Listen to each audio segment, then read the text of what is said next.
진짜로 임플란트를 해야 되는 케이스인지 다른 병원도 한번 가서 진짜로 임플란트를 해야 되는지에 대해서도 듣고요. 임플란트를 하기로 했으면 뭐 알아볼 만한 게 없어요. 내가 뭐 준비할 건 없고, 마음의 준비?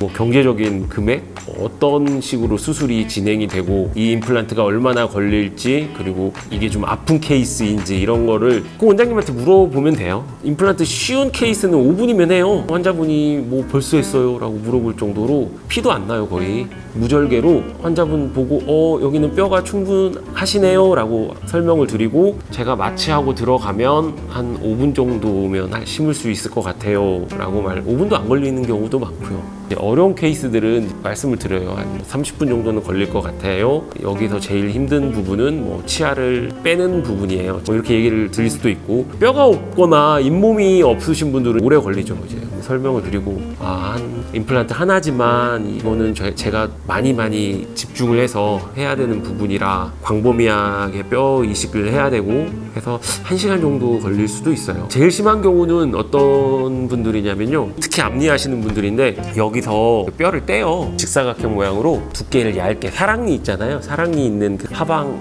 부분에서 초음파 기구가 있거든요. 그 초음파 기구는 닿아도 뭐 살이 찢어지고 그러지 않아요. 그러니까 그걸 이용해서 계속 대고 있으면 뼈가 갈리거든요. 그래서 원하는 모양으로 빼서 내가 이제 증대시키고 싶은 부분에다가 스크류를 박아요. 정형외과처럼 뼈 이식하고, 그리고 이제 잇몸도 필요하면 입천장에서 그 결합 조직이라고 하죠. 입천장에서 많이 떼거든요. 그래서 이쪽에다가 연조직을 증대시키려고 뼈가 무너진 경우, 왜 그러냐면 앞니는 보이잖아요, 씩 웃으면. 그래서 환자분에게 설명을 드려요. 자, 이런 과정으로 이렇게 복잡하고 비용도 많이 들겠죠. 그리고 기간도 좀 더 걸리고, 대신 뼈를 이만큼 만들어 드려서 예뻐요. 이제 거미 스마일이라고 해가지고, 이게 입술이 씩 웃으면 잇몸이 다 보이는 분들이 있잖아요. 젊은 여성분들은 그게 굉장히 치명적이거든요. 이거 어렵거든요, 그 수술이. 그런 분들은 1시간 걸려요, 하나 심는데.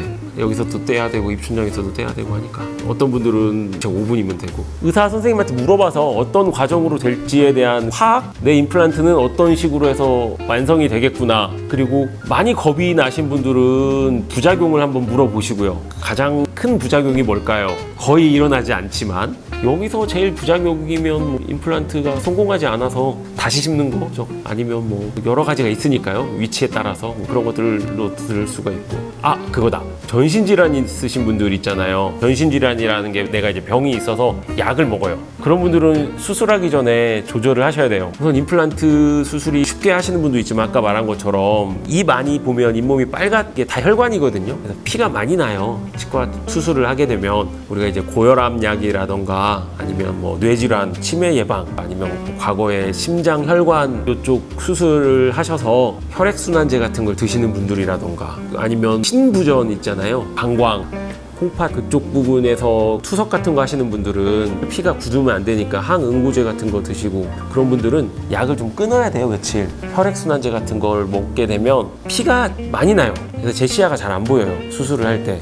그리고 항응고제는 피가 잘 안 멈춰요. 항응고제를 드시는 분들은 아스피린 같은 거 많이 드시거든요. 혈액순환 효과가 있어가지고 고혈압약이랑 같이 드시는 분들이 있는데, 그러면 이제 그 약만 좀 빼고 좀 드시거나, 그 내과 원장님한테 문의를 하면 보통 말씀을 해주세요. 약에 따라서 한 일주일 끊으세요, 이 약만 끊고 다른 약만 드세요, 이렇게 설명해 주시기도 하고. 근데 혈액순환제는 솔직히 제가 조절할 수 있어요. 피는 멈추기 때문에 제가 수술은 솔직히 할 수는 있지만, 그래도 안전하게 한다는 의미에서 항응고제는 확실히 조절하셔야 되시고요. 그래서 이런 부분도 있고, 당뇨가 진짜 많거든요, 우리나라 분들이. 당약을 드셔서 당이 조절이 된다고 저희가 말을 해요. 이분들은 똑같아요, 정상인이랑. 임플란트 하는데 아무 문제가 없어요. 당뇨약을 아침에 드시니까 보통 오전에 하는 게 좋긴 한데, 그냥 조절되시는 분들은 솔직히 그런 거 크게 신경 안 쓰고 하셔도 되는데, 조절이 안 되시는 분들은 감염 확률이 높고요. 수술을 하게 되면 거기가 잘 아물어야 되는데 잘 안 나아요. 치유가 지연되고. 그래서 꼭 그분들 보면 예후가 안 좋아요. 제가 지금까지 경험상 연세가 많거나 이런 분들 다 할 수 있어요. 근데 제일 안 좋은 분들이 당뇨인데 담배 피시는 분은 치과뿐만 아니라 모든 거에 다 안 좋아요. 그래서 조심하셔야 돼요, 항상. 진짜 막 6명 중에 1명꼴로 당뇨가 아마 있을 거예요. 그분들은 식이 조절이랑 특히 잘 하시고 운동도 열심히 하시고 당 조절을 계속 본인이 한 상태에서 그것만 잘 되면 돼요. 그리고 임플란트를 하게 되면 담배가 진짜 안 좋거든요. 술, 담배를 임플란트 하고 나서 나 하나도 안 아파 하고 술 드시는 분도 있어요. 정말 복잡하게 막 그 뼈 이식 다 했는데 오전에 수술을 하고 점심 약속 있어서 잠깐 나가면 그 환자분 거즈 물고 담배 피우고 계신 분도 계시고. 아, 그리고 또 예를 들어서 여기 비염 있는 분들 많은데 여기 위에 어금니 위쪽으로는 상악동이라고요. 그 비염 있으면 여기가 이제 가득 우리 콧물처럼 그런 게 여기서 만들어져요. 코에서 만들어지는 게 아니라 부비동에서 만들어진 게 코를 통해서 나오는 거거든요. 여기서 점액질에 그 콧물이 만들어지는데 여기가 오염되어 있는 분들이 있어요. 해부학적으로 여기 코랑 연결되어 있는 부분이 뻥뻥 잘 뚫려서 환기라고 하죠. 배농이 잘 되는 분들은 정상인데 잘 안 되시는 분들은 계속 여기 뭔가 뭐 가득 차 있는 것 같고 뼈 이식을 해야 될 때는 그 위에 부분이 오염되어 있거나 특히 염증 완전 감염되어 있는 분들은 먼저 이비인후과 가서 치료를 받으셔야 돼요. 근데 그냥 단지 그냥 뭐 콧물이 차 있고 비염 이 정도는 상관없고요. 염증만 아니면 CT 보면 알거든요. 딱 보면 아니까 설명을 드려. 이거 있으세요? 뭐 감기 걸리셨어요? 어떠세요? 뭐 이렇게 얘기해가지고 콧물 나고 그러는데 수술할 수 없잖아요. 기침하는데 몸도 피곤하고 그러니까 좀 며칠 지나서 하시죠. 컨디션 좋을 때 뭐 이런 거지. 그냥 강인한 의지만 가지고 오시면 돼요. 좋은 컨디션과 강인한 의지. 그러면 생각보다 쉽다.